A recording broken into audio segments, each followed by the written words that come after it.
Welcome to the Generation Hustle Podcast, the show that explores the world of business, entrepreneurship, and culture, all centered around the millennial. I'm your co-host Amin, alongside my good friend Sheriston. On today's episode, we're talking about the most important meal of the day, and that's breakfast. More specifically, we dive deep into the journey of Andrew Maida, founder of Flourish Pancakes, whose protein pancake mix has taken the Canadian market by storm for its healthy alternative to your auntie's favorite pancake mix. He shares his experiences on creating a brand that your customers will love, the challenges in the food industry, and his experience working with Arlene Dickinson of Dragon's Den, and how her fund at District Ventures has helped scale Flourish into its next stage. So sit back, grab a coffee, and hey, maybe even listen to this over a fresh set of pancakes. Yeah, let's just get right into it. So, you obviously run Flourish Pancakes, which is a good for you pancake substitute compared to, like, say, your normal traditional pancake mix. And so we know the good for you product category has continually grown at an exponential rate. So, a healthy food alternatives, for a lack of better words. So how did you first come across the opportunity for Flourish, and what was the influence behind it? I know you've had a little mirror by mirror kind of comparison with the other brands, but was it that kind of like the motivating factor around it? Not so much. So actually, I should take a step back here. So before I got into, I don't necessarily want to say like good for you foods. I think that's a little bit of a risky statement, but like Okay, we know it's healthy, but everyone's health preferences are different. So like I think right. of better for you, but before I got into better for you foods, um, not to be so pompous about it, but there you go. I was actually in e-commerce before that, so I was running an e-commerce lab. I like to call it, where I basically had about 20 e-com stores up and running at the same time, Okay. and some would be on at certain times and some would be off, so they weren't like all together. But um, I was basically selling e-com drop shipping products, and that's kind of how I got into like the DTC space, and that's how Flourish started. um, and when I was selling these products, I was importing a lot of stuff from China, so it wasn't really always like super high quality. My thing in e-com was creating luxury brands, right? So luxury brands, very high margin. You could take a cheap product or like inexpensive product, and if you could sell it as something luxurious, you can make huge amounts of like margin dollar and margin percentage. So when I got into Flourish, I actually was looking for a product where um, I could have a better brand behind it, because I could actually stand behind the product and what it did for people. um, and when I was selling phone cases and bath bombs and leggings and things, I didn't really feel like I was giving people value, Right. right? Okay. um, and then my buddy was coming over to talk about Facebook ads or something like that, and he was eating a chickpea cookie that he had made for himself.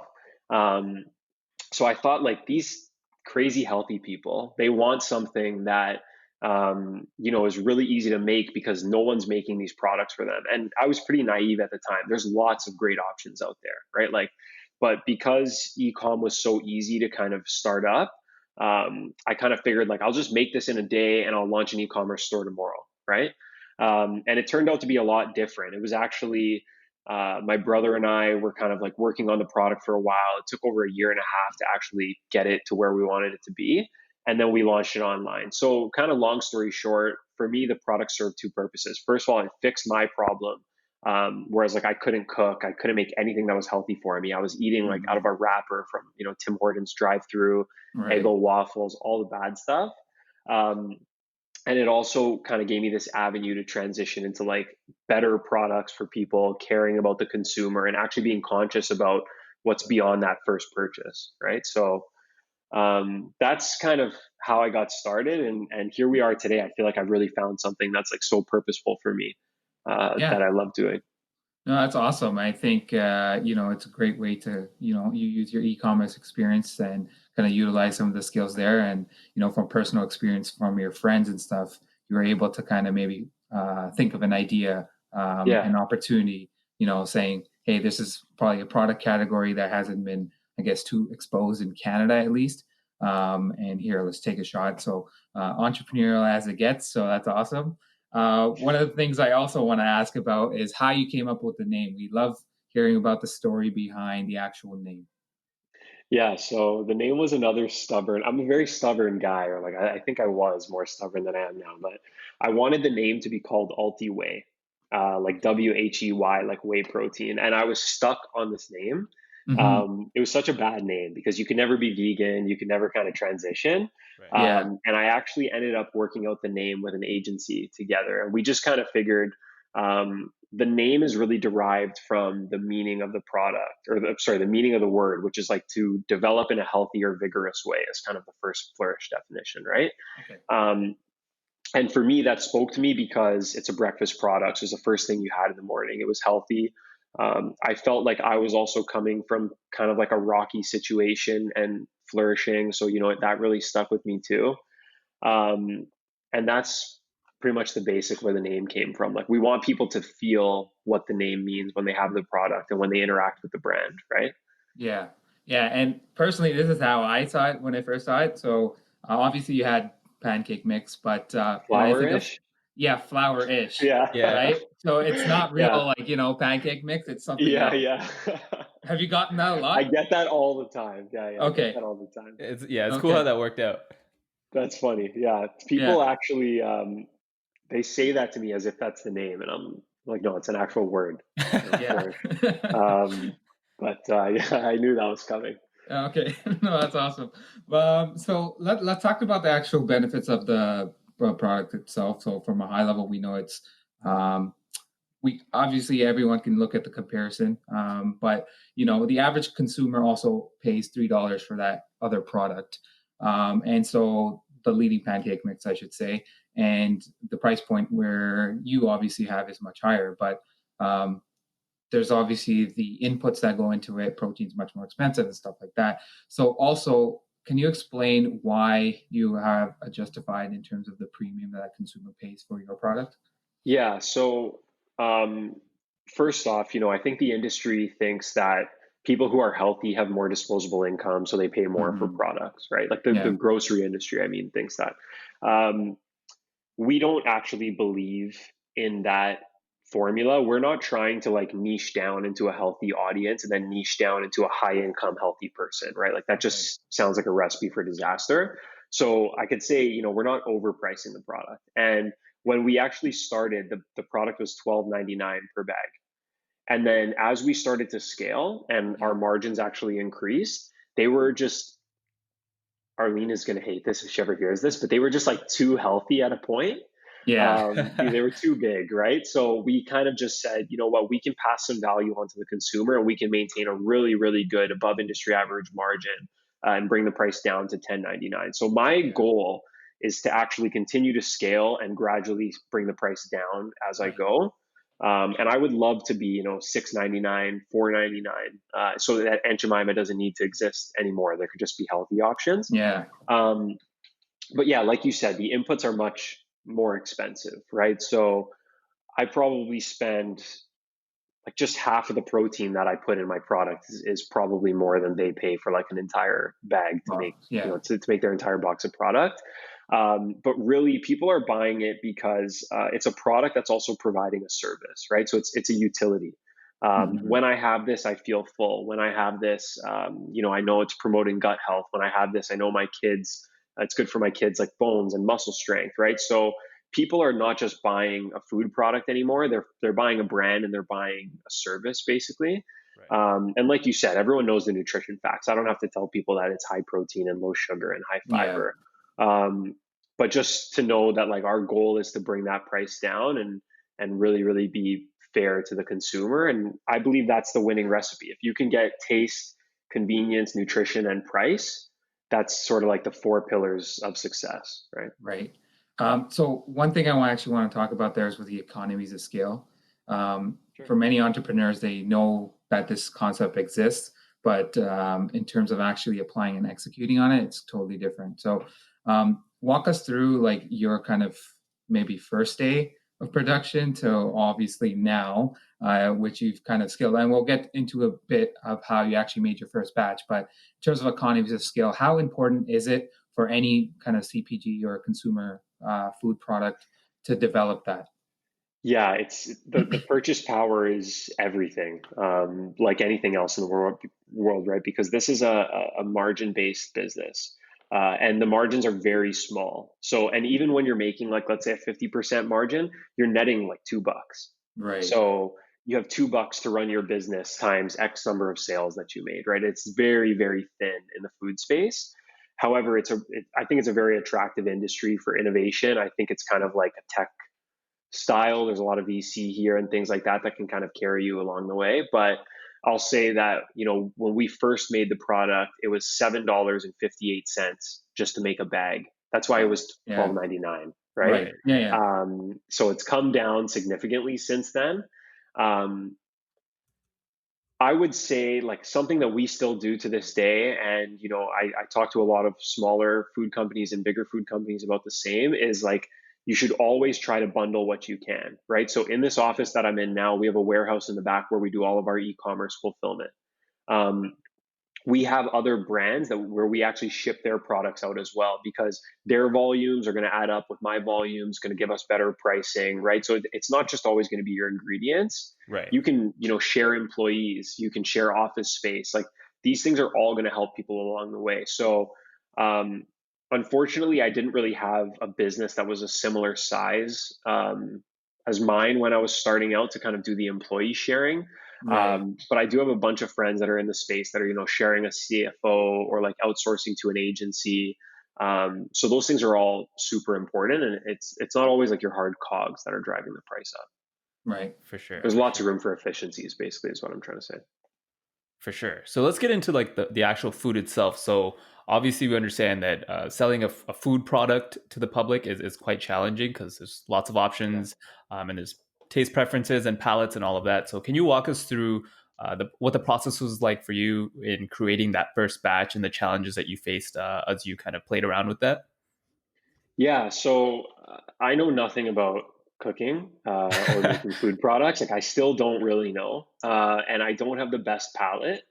So for me, pretty much everything, I'll eat anything. Everything tastes good to me. It's fine. I just have a sweet tooth. So Yeah. if it's sugary, then I'll like it.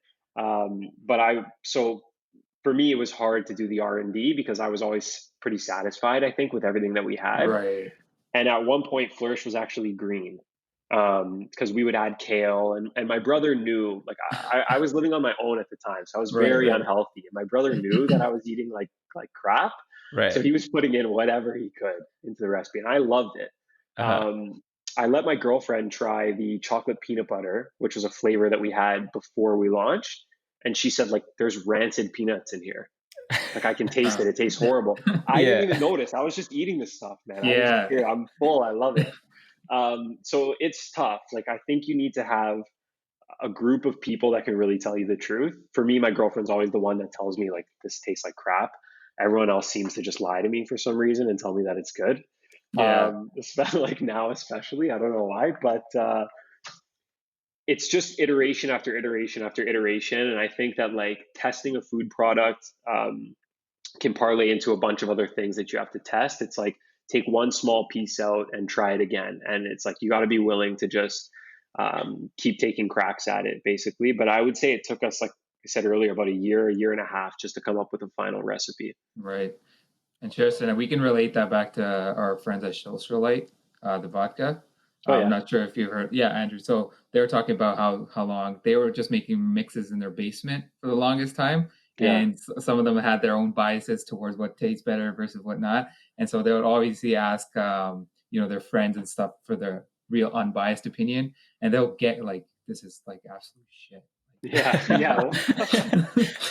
Well, man, when I was selling other products, like it was so much easier, right? I was selling phone cases. That was probably one of my best e-commerce ventures. So I can send, you know, I can send you a phone case. Basically, you're an influencer. I tell you to post it. I don't need to worry about um, your dietary restrictions, if you're vegan, if you're, celiac, whatever. I don't need to worry about what you look like anything. It doesn't matter. Like, you are my influencer as long as you have people that follow you. Right. Now with food, right, it's like, kind of what kind of brand am I going for? Like, this influencer is really popular, but she's vegan, or this customer really likes it, but the carbs are too high for her because she's keto. And this customer really likes it, but the protein's too low for him because he's an athlete, right? It's like, there's always something.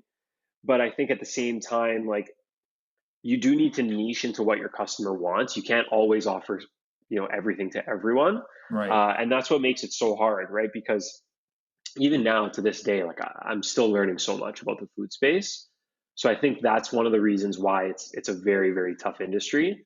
And data in this space is like extremely expensive. So there's just no easy way to do it other than making it and trying to sell it and changing it up and seeing what happens. For sure. Yeah. And that's great. That brings us literally to my next point here, because I wanted to understand how you kind of went about experimenting with different flavors. And like you mentioned, it's hard to kind of introduce different items, especially in that food space, to people because everyone has a specific preference. So when you're playing around with different flavors and mixing them in, like, how did you work with that? Was that hard for you, kind of meshing that with your supply chain or any of your co-packers or anything like that? Like, what was that process like for you? Yeah, I think early on it was pretty easy because I was making the product myself. So Right. I would actually go to a family friend's bakery like at around 2 in the morning when she closed up, and I would make batches there. Okay. And when we launched the product, we had like 7,000 people sign up to be the first to know who was going to buy it. So it wasn't easy to like fulfill those first orders when I didn't have a co-packer. Yeah. Now it's super simple because the co-packers know what fits on their lines. So everything that we do is built off of our base, right? So we have like a base proprietary protein that's super low isolate, super low lactose, and it's kind of like our flavorless protein. And then we either spray dry that with vanilla or with chocolate, and that's Okay. kind of our base, right? So even like the buttermilk protein pancake mix has a little bit of vanilla in it. It's on our vanilla base. So now, for example, we're making a banana chocolate chip that's coming out next year. So that banana chocolate chip, we're just taking the vanilla mixture, we're taking out, let's say the birthday cake, the buttermilk bag, we're taking out the buttermilk powder, my bad. And we're just going to add a little bit of banana powder and a little bit of chocolate chips. It's so simple for us. But with new innovation, it can be really hard. Like finding new co-packers and things like that is so Right. very tough. For sure. And I just want to take a moment there to appreciate within a span of 10 minutes, you went from being like, I don't know anything about flavors. And then now you're telling us about the vanilla base and the chocolate base. So, like, Well, that's a now I know. testament to, I your mean, back progress. then, yeah. Thanks. I Yeah. appreciate that. So that's great. So along this process, as you're, playing around with different flavors and creating these different palettes, what was the customer feedback like when you were kind of testing this out, whether it was your family and friends or to the market? Yeah, eventually we got it to a place, obviously, where everyone loved it, and it is the product it is today. But since we've launched, we haven't changed the product at all. Right. So I think early on, it was imperative that we had people giving us honest feedback. And I was doing whatever I could to try to give out free samples and invite people over to this bakery, although I only had access like after midnight. So it got a little tough sometimes. Right. But I think really I just kind of went with my gut. And I felt like if this product is truly good for you or better for you, and I like it, then everybody's going to like it. That was kind of my mentality. And I think naturally I have I have the mentality to just kind of run through a wall. And like, if I fall back, then I'll fix it. Right. But I'm not one to try to like be proactive about that. Yeah. So I just figured, screw it, man. Like, people are going to like it if I do. So I'm just going to start selling it. And if they don't like it, too bad. I'll get them one day. And I think, like, as a young guy, I don't think that's the best mentality to have. But I think as someone who was like in the situation that I was in, like, it was a tough financial situation, and I was taking like a really big risk, and I was super young. I was like alone. I think if I didn't have that, can I swear on this podcast? Yeah. 100%. Yeah, if I didn't have that like fuck it mentality, then thanks for that. Then I wouldn't be where I am today, right? So, um, to be honest, like, didn't get as much feedback as I would have liked, and like at this point right now, I think we were really lucky that we found a product that people actually just truly enjoyed. So Right. we're not worried about changing the carbs and things like that because our new innovations will take care of those customers. For sure. And you mentioned earlier that, especially in this space itself, data, getting it is really expensive. So you really need that consumer Yeah, man. feedback. So what was like, and you maybe we touch on it right now in terms of kind of offering free food and free samples at the bakery. What other strategies did you use to getting that feedback? And can you tell us maybe your best source or best advice that you received along this process? Yeah. So I think the best source of feedback was basically just from family and friends. Like I know it was people that I could trust. Right. And I tried, like when it's food, it's tough, right? Like I tried everything. There was a Tim Hortons drive-through near the bakery. I Yeah. stood outside the Tim Hortons drive-through and tried to Mm-hmm. give people free samples of product. And then, they got to take it home, they got to make it. And one of the best pieces of advice that I got was don't try to give people food outside of a Tim Hortons drive-through from someone in the drive-through. So, I just learned that I had to like go to my circle Uh-huh. basically Yeah. and people who could just look me in the face and be honest with me. Hey, for the record, I appreciate free food whenever, so I don't know who that person was, but don't listen to that guy. That guy doesn't know what he's talking about. Yeah. Yeah. Exactly. Oh man, that's No, awesome. it happened fast though, to be honest. Like I think I had this framework for ecom that I knew was working. So Yeah. like when we thought we had a product, it was like pre-launch, launch, and just start killing it with Facebook ads. And it was just like overnight kind of started happening for us. It wasn't huge, not to say that we're huge now, but it obviously wasn't as big as where we are now. But I think it was an immediate success, right? And when you look back at the first 3 months, you said, okay, obviously there's something here. Like I'm not making 100 grand a month, but there's something going on here. There's repeat purchases. Like those are all great internal indicators that are happening Yeah. like post purchase that we look for. Yeah. And we recently just got off a podcast with the Hush Blankets, Oh, and cool. he was talking to about how important repeat transactions are in building that connection with your consumers. So, what's Mhm. your kind of thought process around that? Yeah, you need repeats. Like first of all, if you're looking for investors, that tells them that people actually want to buy the product, right? Like Right. that's an important indicator because I can buy leads and I can burn through VC money like no tomorrow. I can spend $1 million, literally in a week if we really needed to. But if Right. no one's going to come back, first of all, your COCA and your CPA from an ecom perspective are going to be way too high. But it basically means that you have something that's not providing value, right? And that's the real kicker. Like going back to the utility, people will sacrifice taste, they'll sacrifice convenience, and they'll even sacrifice like price. But if the product isn't doing what it needs to do for them, then you're never going to make someone want to come back. Yeah. So for us, we were always boasting like triple the average retention rate for food and beverage brands from an e-com perspective. We've been able to have a lot of success at retail, and I think just like building that grassroots community is what did that for us, and also letting people know that I'm actually here to speak with them Right. and being serious about it. Like not just putting Yeah. my email on a thank you card and letting it go to someone else. Like that email is my email. You Right. email me, I answer, even if it's about like a missed shipment. It doesn't matter what it is. I'm probably actually more likely to get back to a customer than someone trying to like sell me something. But Right. Of course. sorry, I got my phone ringing here. Hope that didn't pick up. But No, it's cool. yeah, so sorry, I lost my train of thought there, but I just think that it's important to like really build that brand and build that trust with the consumer and then have something, valuable to back it up with them. Right, right. And one of the things I also like that is you guys kind of also, although pancakes are your main thing, the mix can be used for so many different things. And I loved how you guys marketed that as well. So, get creative with what you have. It's just not singular to pancakes, right? So you build a connection for those people who may not be pancake fans per se. So it gets, Yeah. you get creative with it, but And that's a part of our sales funnel too, right? yeah, Like speaking to the business minded people here, I hope no customers get upset with me and stop doing our recipes, but like recipes cost you a lot of pancake mix. So if I get you to make pancakes, there's 7 servings in a bag.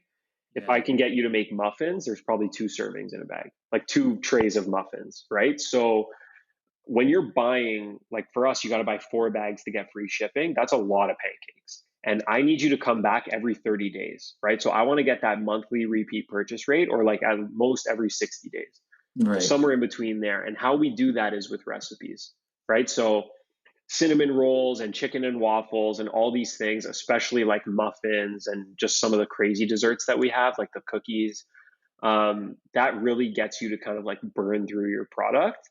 Um, but it also gives people another use case, right? Like food is not is not a car. It's like a car, you use it every day for 10 years, you're never going to get bored of it. But you can't eat pancakes every single day, let's be honest. So if I can get you a muffin or a donut or a cookie, it's going to help, but it also is an internal strategy for us to drive repeat purchases. No, that's awesome. I love that because I've been following some of your recipes. I've tried out the pancake mixing too. So Yeah, do the but recipes and then go buy another yeah, pack. yeah, exactly. I mean, the Longos is near my house too, so I just usually set up that. Nice. So you've also mentioned that in some of your prior interviews, whether it be an article or podcast, that business is more than just competing with competitors. You're also competing for areas such as customer satisfaction, employee satisfaction, and Mhm. beyond that. So, what would you say Flourish Pancakes, the brand itself, is competing that allows you to differentiate yourself from other brands? And why is it so important? Yeah, first, that employee satisfaction is a way for us to compete, right? Like I'm internally competing with that. I want my employees to feel loved and appreciated. And I tell them in the interview, I say, look, this doesn't have to be forever. If Mm-hmm. you want to work here in social media for a year and then you want to go be an aerospace engineer, like tell me right now, and we're going to put a 12-month plan in for you to become an aerospace engineer. Right. Or if you want to go work at Kodiak Cakes, like we're going to put that plan in place for you.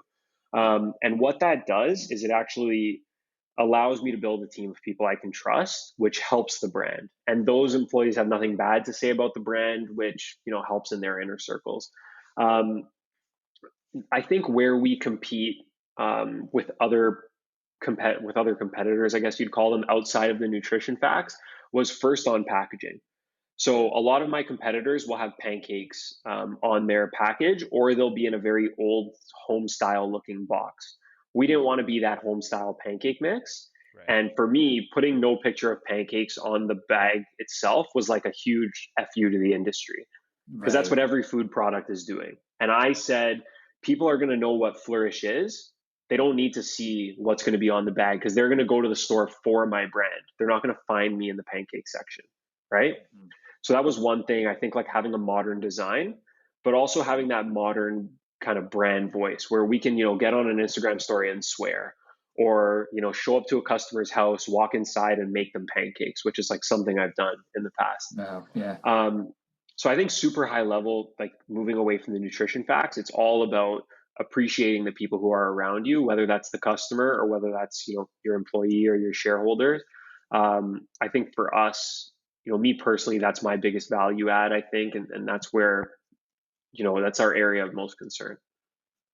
For sure. Yeah. So on that note, in terms of the nutritional aspects of it as well, I wanted to ask you a question about your consumers themselves. So obviously the industry itself is constantly growing and there's so much competition around it. And there's a lot of noise, especially in healthy foods. You have one influencer telling you to do this, then someone else telling you to do Yeah. that. So it's like, it depends on who you're listening to, right? So as a wellness focused brand, what kind of tips would you suggest to consumers to kind of see through this noise when they're considering healthy food alternatives, such as Flourish Pancakes, and just to help them understand what a trustworthy brand is? I think that stay away from the big brands, first of all. Big brands are health washing their products. Like I'm not going to name names, but you might find something that says, um, the brand name might be like protein 2 bar Yeah. or like fiber 3 bar or something. I'm sure you can figure out who I'm talking about, but Yeah. you're going to find that if you flip the nutrition facts around, it has all fiber and then like a ton of sugar and all this other bad stuff. I Right. think that the real innovation is happening in these small brands. I think for the most part, you can trust them. Um, and I think look for those entrepreneurs, like myself and like a lot of the other entrepreneurs that are creating this food innovation. They're not getting into it to become the next Pepsi. Like I'm never going to be Pepsi. I don't want to be. I want to create good products that are good for people.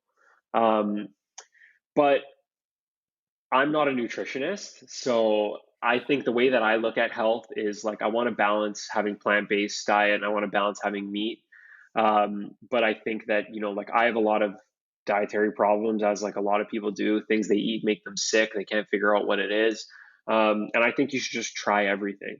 Unless you're obviously diagnosed like celiac or something like that, then Yeah. don't try wheat. But Right. like play around with your diet and see what's good for your body, right? Like right now, I'm actually about to try the carnivore diet. So you can probably tell that I Okay. listen to Joe Rogan. Yeah. Yeah. But yeah, I'm going to start the carnivore diet in a little bit because I've been pretty plant-based recently and I'm going to see what it's like, right? For sure. Yeah. I wanted to go back to one point there because you mentioned sugar. Would you say that's probably one of the biggest misconceptions within healthy eating? Because I feel like you always Oh get yeah. that big sticker in the front to be like, oh, we have whatever many grams Zero of sugar fiber, or or yeah. And then you look at the back and it's like, yeah, but you're making up with it with sugar or whatever. You know what I mean? So what would you say is Yeah. one of the biggest misconceptions around healthy eating there? First off, look for what they're not calling out on the front of the bag. What they're not calling out is it's like, they're trying to distract you. It's like a sleight of hand. They're like protein, and then down here they're like, here's all your sugar. So I think that everything in moderation is the way that I look at it. Sugar is a huge misconception. I think that not that people think that it's good for you when it's not supposed to be, but I think that the sugar industry paid a lot of scientists to come out with things that said sugar wasn't bad for you. And it is, right? Like you want to get to a point where your energy levels are just like this. It's not healthy to be kind of like up and down and up and down. And that's what sugar and caffeine and those things do. Um, Now, in terms of labeling them as something else, um, we pride ourselves on being like no sugar, sucralose added, right? Now we add a sugar alcohol that has no effect on your glycemic index. So like what the sugar alcohol that we add does is your mouth and your brain think sugar and it just goes right through your gut. You have no idea that it was even there. So it has no effect on your body, basically. Right. Um, and we're doing that because the reality is that people want to taste sugar and they want to taste things that are sweet. We had a very, very tiny amount of it where it's actually less than 1 gram, so it does, or less than half a gram, so it doesn't even show up on the nutrition facts table. But if you find like something that you just don't understand, I think it's stay away. But keep in mind, like if you're like me and you just want to eat things that also taste good, sometimes everything in moderation. You can have a little bit of sugar, you can have a little bit of sucralose, cane sugar, erythritol, stevia, whatever it is, xylitol.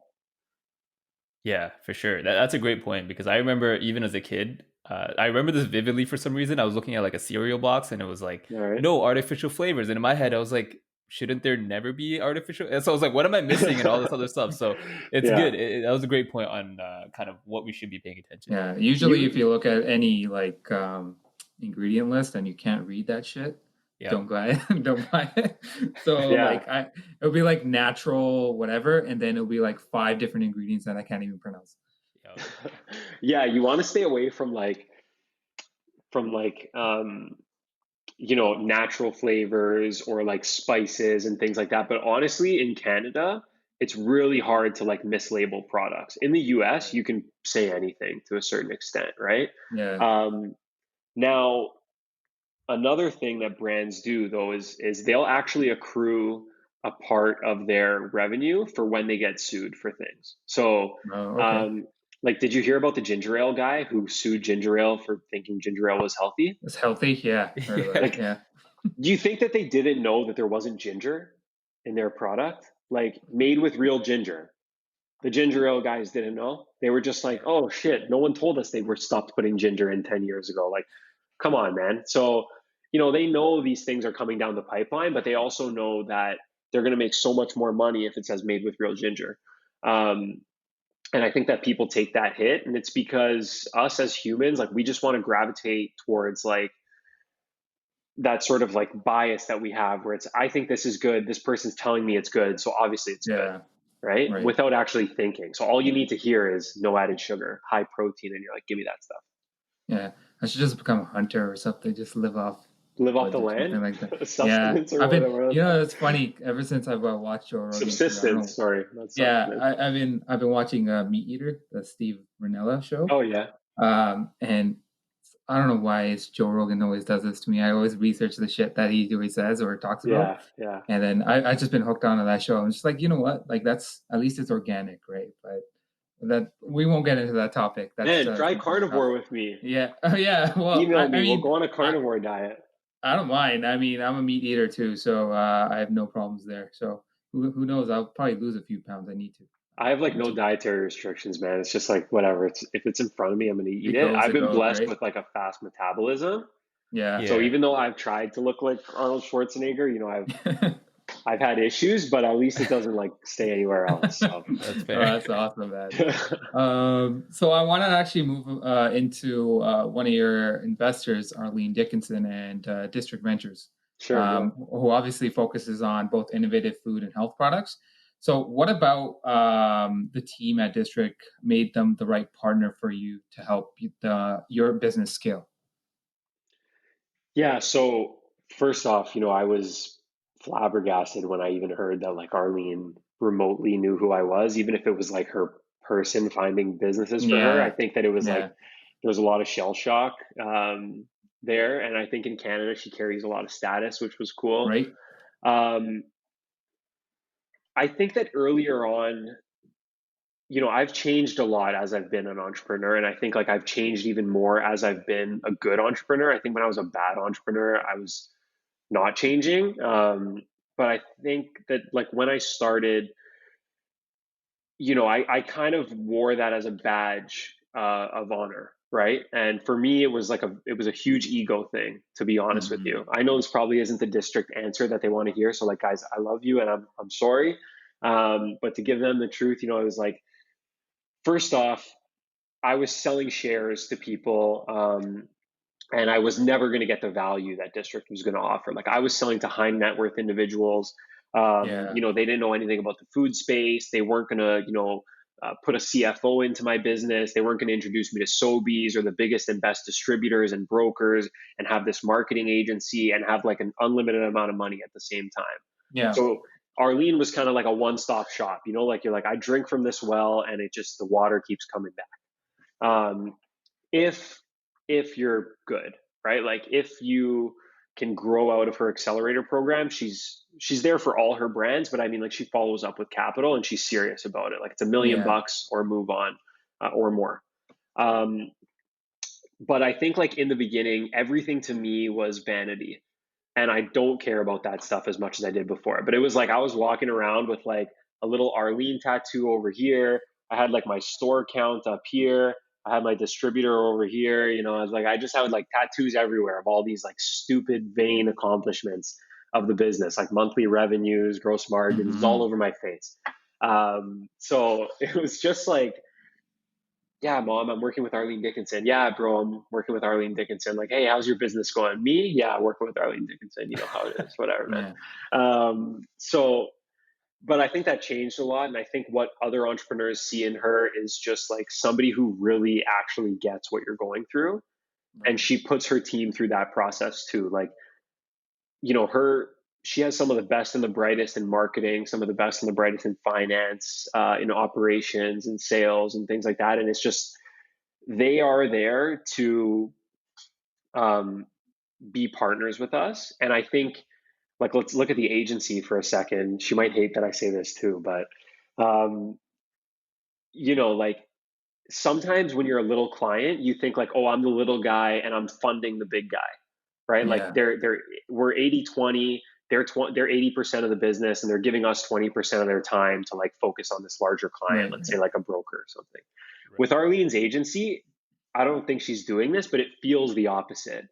It's like Toyota and all these other people are like paying her bills, and then at night her team is just so fired up to kind of work with us, right? And it's like we're the ones that are getting the attention.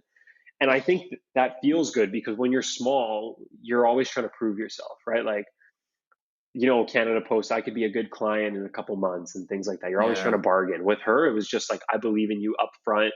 You know, I don't care about your education. I don't care about your traction so far, but like this is a good product and people are going to like it. Yeah. So she's just been like so incredible. And everyone says to me she's the nicest dragon on the Dragon's Den. Like, she is that person. Right. Her and I have a great relationship. By great, I mean like we yell at each other, we fight with each other. She calls me names. I do my best to be respectful. Like, we're cool though, like you can Yeah. FaceTime her and like she'll be drinking wine and I'll be drinking wine. Like, she's the best. But when it comes down to business, it's hard to find some, like, you can't put anything past her. She has the answers, whether you're a $50,000 company or a $50 million company. Mm-hmm. I can go on forever about DV. Yeah. No, that's They're awesome. great. That's awesome.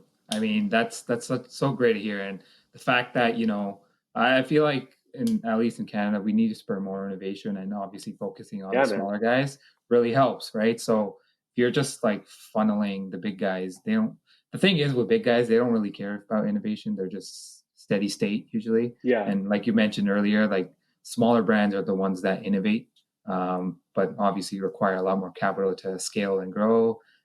So I love the fact that on the low, I guess she does do that. So that's awesome. And then one thing I want to maybe ask you here to finish off the I guess the harder part of the podcast would be, what is like some key takeaways that you can pass on to new upcoming food and health brands that you'd like them to know, just from your experience from District and or just your personal entrepreneurial experience?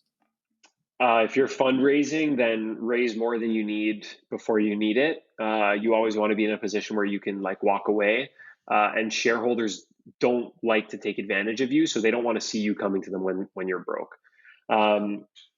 I think if you're really early on and you're thinking about getting money, like I believe in raising VC. If I could do it over again, I would. I think if you want to follow the same path, then provide value to your customer, keep track of everything, and treat it like it's a big business. But don't go in with a crazy valuation.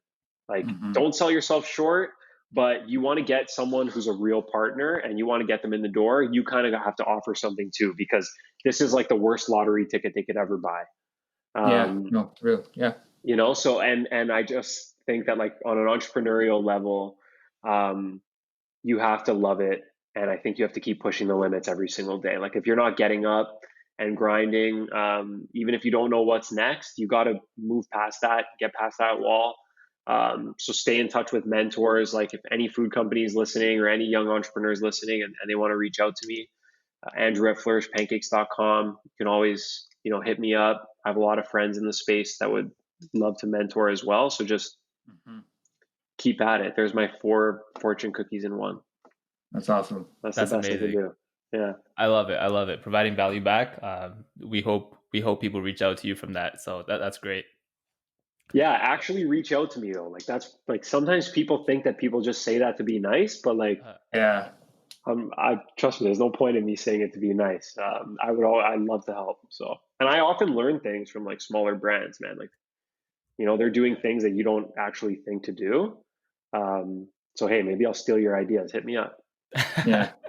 Or sure. Collaborate, Yeah, collaborate. Sure. Yeah. Let's put it that way. Yeah. Hey, let's pivot off into a lightning round here where we just like to ask some fun questions. It's meant to be quick and maybe just shoot off like 10 seconds, whatever comes on the top of your mind. So I'm going to give you a question here. So what is your favorite book or movie of all time? Book is 0 to 1 by Peter Thiel. That's the 4th person that on our podcast has said that. That's my personal favorite. If you think you're innovative, like, read that book and it'll just shit on you. Yeah, 100%. Let's speak from the business side here. What is your favorite breakfast food? Pancakes. Are you just saying that? Dude, what's wrong with you, man? Edit that out. Honestly, every morning I have Flourish Pancakes. Swear on my life. Sometimes I make them into waffles, but I also have 2 eggs and bacon. So it's kind of my vibe. Classic American breakfast, Yeah, that's me. Yeah, 100%. But with real maple syrup. Real maple syrup, not that. I don't use any. I use yogurt, blueberries, and honey. Okay. All right. That's fair. So, you have a long day at work. It's stressful. You're tired. You come home. How do you like to unwind? I drink wine and I clear my emails. And I like to watch anything I can on Netflix in the background. Fair. My unwind And is actually my drive home. It's like my podcast, I should say that, yeah, I think is better for me. Like my podcast, my audiobooks, like that's kind of, I have a 45-minute drive home. It's like the best 45 minutes of my day. yeah, podcasts are great for that. I love that. Lastly, and this might be, I don't know, you mentioned you don't really care about food taste here, but we'll see your answer. Do you enjoy pineapples on your pizza? No, nobody likes that. People just Yeah, thank pretend to you. like it to be controversial, but it's not actually a thing. I like it. What do you mean? No, you don't. Okay. It's like people who reverse park, you know, like I always say, if you reverse park, you're just doing it for attention. You don't need to reverse park, but everyone's looking, you're like, oh wow, that guy just reverse park. It's the pineapple thing, man. They're like, yeah, I eat pineapples on my pizza. It's an attention thing. I love it. I love bad. it. Weird, dude. Fruit doesn't go there. Yeah, that's what I Meat, that's what cheese, I always and say. vegetables. Exactly. Beach. All right. Well, I'll check in with you in about a week to see how you're doing with the carnivore diet. I'm When are you delaying my starting that, by the way? start time, man. I'm trying to start it December 1st. So I'm still doing my research. I'm reading, Saladino over there. He's telling me broccoli is going to poison me. I don't know if you Okay. guys listen to that pod or if you ever been on his website. It's called Carnivore MD. Okay. His theory is that plants have developed defense mechanisms so that when you bite into them, they release toxins, which Wow. kind of, I guess, evolutionarily seems like it makes sense. I Makes have sense. Yeah. no clue if it actually does. But his thing is like broccoli kills you, brown rice kills you, kale kills you, anything with a seed will kill you. Dude, I don't know. He's a Interesting. doctor. You gotta trust him. I'm gonna fact check all that, to be honest. Yeah, check out his thing. Also, check out flourishpancakes.com. That'll be easier, probably. Bye, guys.